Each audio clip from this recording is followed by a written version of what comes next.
from the court. Which ruling? By the magistrate. What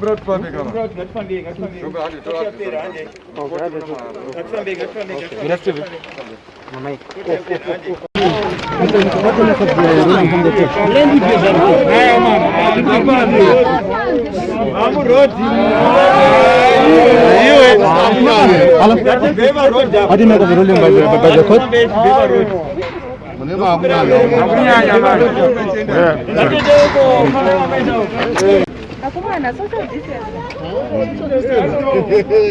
Social distance.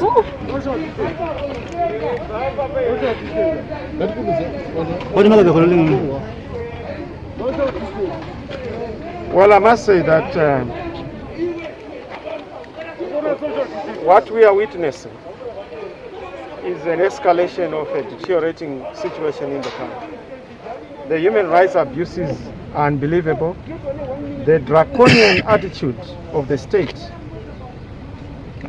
is unbelievable.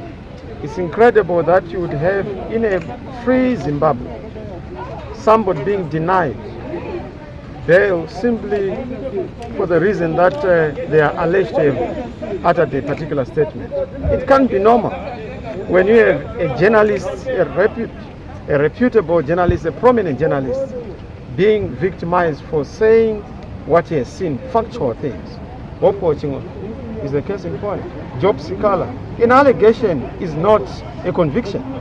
So we expect them to be given bail and we expect them to be released so that they can have their day in court to defend themselves. And what do you make of the police treatment today? They're saying they're trying to stop you from being interviewed by journalists. Well, it tells you the nature of our crisis. The fact that you actually have police having a difficulty in just having a normal interview tells you that we are in a situation that is untenable. Globally and internationally, it is all being evident that we have a difficult situation in Zimbabwe. And this is why we are saying things in Zimbabwe are not normal. Zimbabweans are under siege. The human rights situation is deteriorating. The political situation is a case of a crisis. You can't say that it's not a crisis when you have senior leaders of the opposition, journalists, lawyers being terrorized, being intimidated. It tells you what the problem is. When will this end, Mr. Chamisa? Well, it will only end when we have resolved the political crisis in this country. And this is why we are saying there has to be a political settlement. Nothing will move this country forward until there is a united approach to resolving our crisis. We have a crisis of governance, we have a crisis of legitimacy. The only answer is our ability to come together, to unite people and move forward.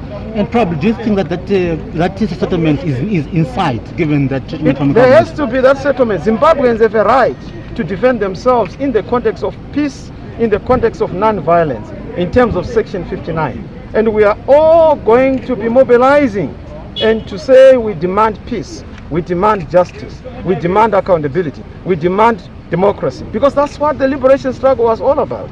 This kind of an apartheid mindset, the kind of a crocodile state that is only there to be predatory, cannot be allowed and cannot continue.